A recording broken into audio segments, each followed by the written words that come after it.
Bismillah, Assalamualaikum warahmatullahi wabarakatuh. Adik-adikku yang soleh dan solehah, jumpa lagi bersama Kagung Tio di channel Agzakis. Kali ini Kagung ingin bercerita tentang sebuah kisah yang menakjubkan. Karena memang kisah yang Kagung sampaikan ini nyata ya, bener-bener terjadi gitu loh. Gak bohong-bohongan, gak nangisnya nangis bohongan, enggak. Senengnya seneng bohongan, enggak.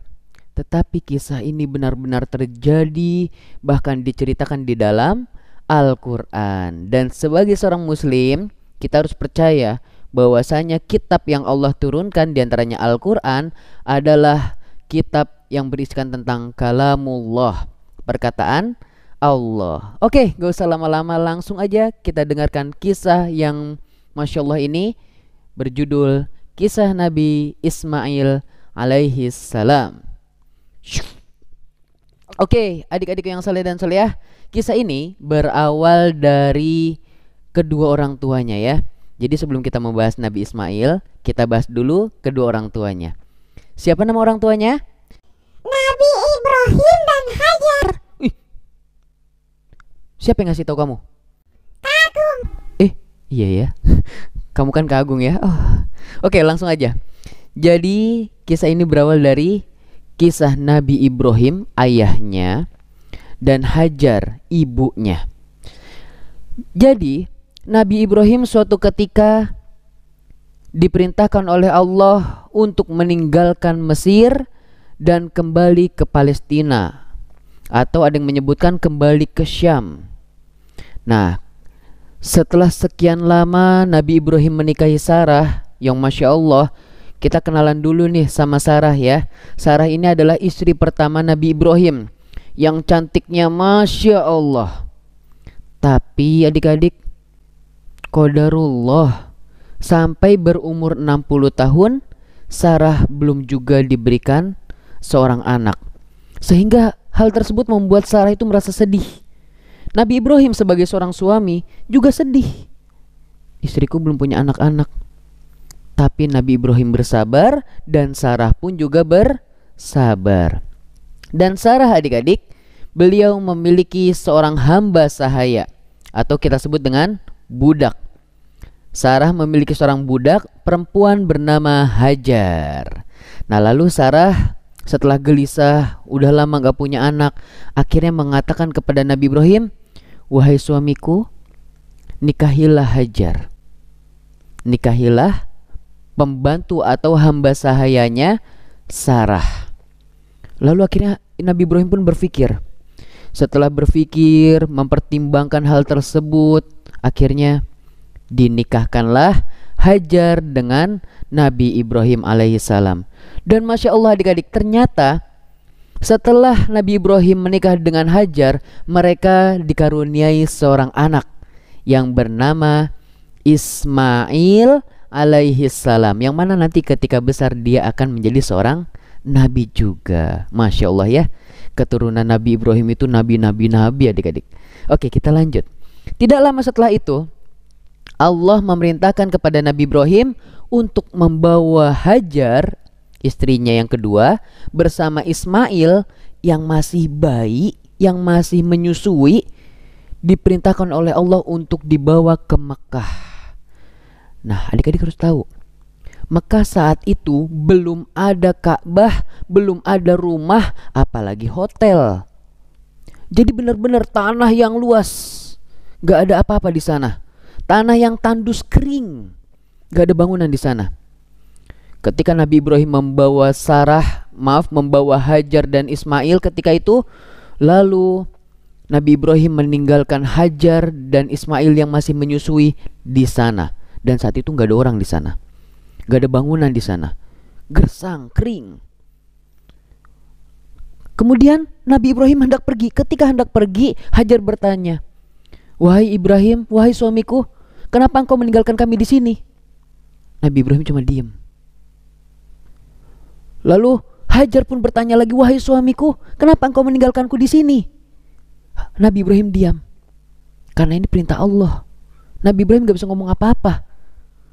Sampai berkali-kali Hajar bertanya, "Wahai suamiku, kenapa engkau meninggalkan kami di sini? Anakmu ini masih kecil, masih menyusui." Nabi Ibrahim hanya bisa diam. Lalu Sarah pun berpikir dan akhirnya ia mengatakan, maaf, Hajar pun berpikir kemudian ia mengatakan, wahai suamiku, apakah ini perintah dari Allah? Lalu Nabi Ibrahim mengatakan, iya, ini perintah dari Allah. Kemudian Hajar, seorang istri yang taat ini, mengatakan, kalau begitu Allah tidak akan pernah menyia-nyiakan hambanya. Allah gak mungkin nyuruh hambanya melakukan sesuatu kecuali Allah sudah mempersiapkan hal yang baik untuk dirinya.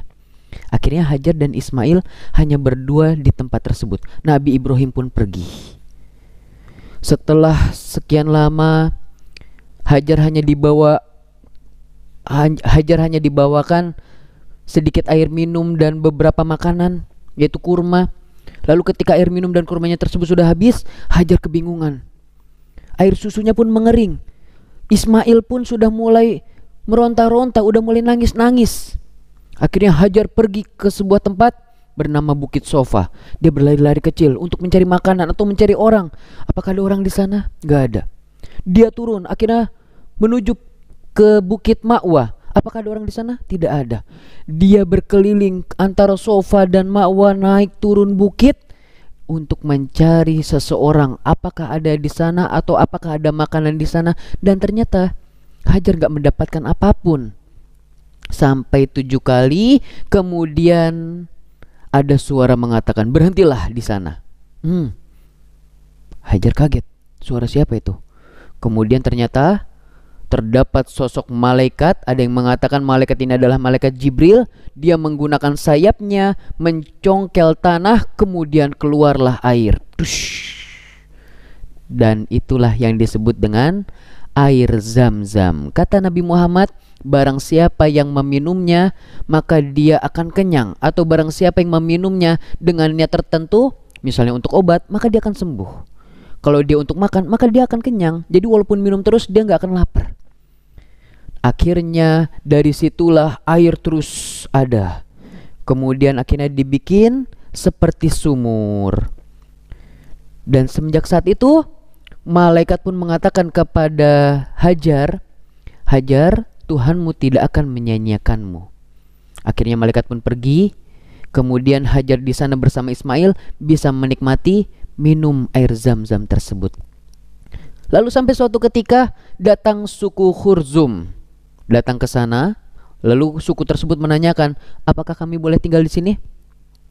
Lalu Hajar mengatakan, iya silakan, tapi air ini tidak boleh kalian miliki. Kalian boleh tinggal di sini, tapi air ini, air Zam-Zam, tidak boleh kalian miliki. Gak boleh dijadiin hak milik.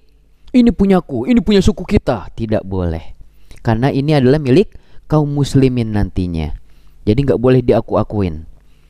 Kemudian sampai suatu ketika Ismail dan Hajar, dan ternyata kota Mekah sudah mulai banyak penghuninya. Nabi Ibrahim diperintahkan Allah untuk boleh mengunjungi Hajar ke Mekah. Dan ketika itu Nabi Ibrahim pun datang ke Mekah dan melihat sudah banyak orang-orang di sana. Akhirnya Hajar pun bertemu dengan Nabi Ibrahim. Senangnya luar biasa. Suamiku, Masya Allah ya. Pokoknya ini sedih banget ya. Pastinya gitu kan, kalau misalnya ini benar-benar kita melihatnya langsung, pasti sedih banget gitu. Nabi Ibrahim sangat ingin sekali punya anak, giliran udah punya anak malah anaknya ditinggalin. Itu perintah dari Allah, dan Nabi Ibrahim gak pernah menolak perintah Allah sekalipun. Dan ketika Nabi Ibrahim sudah tinggal di Mekah, sampai suatu ketika Nabi Ibrahim diwahyukan oleh Allah, diperintahkan oleh Allah untuk apa adik-adik? Untuk menyembelih Nabi Ismail. Ya Allah, udah lama gak punya anak, giliran anaknya udah mulai dewasa, anaknya disuruh disembelih. Kenapa Allah melakukan ini? Allah mau tahu apakah Nabi Ibrahim ini masih nurut kepada Allah, masih mentaati perintah Allah kalau disuruh seperti itu. Ingat apa yang dilakukan Nabi Ibrahim ketika Allah memerintahkan hal tersebut. Nabi Ibrahim langsung mendatangi Nabi Ismail dan menanyakan, wahai anakku, sesungguhnya semalam aku bermimpi Aku diperintahkan oleh Allah untuk menyembelihmu. Bayangin, seorang ayah yang ingin sekali punya anak, ketika anaknya sudah besar ternyata disuruh disembelih. Pasti sangat tidak tega. Lalu kata Nabi Ismail apa adik-adik?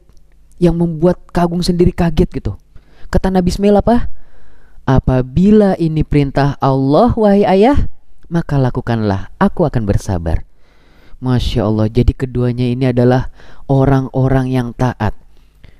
Hajar pun sebagai seorang ibu yang sangat taat kepada suami dan Allah. Akhirnya Nabi Ibrahim membawa Ismail ke Mina.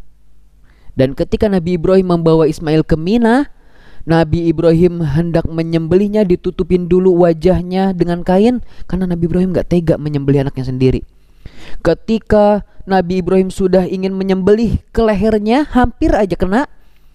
Lalu malaikat turun membawa sebuah kambing yang besar. Berhentilah Ibrahim, sesungguhnya engkau telah membenarkan mimpimu, sudah melakukan apa yang Allah perintahkan.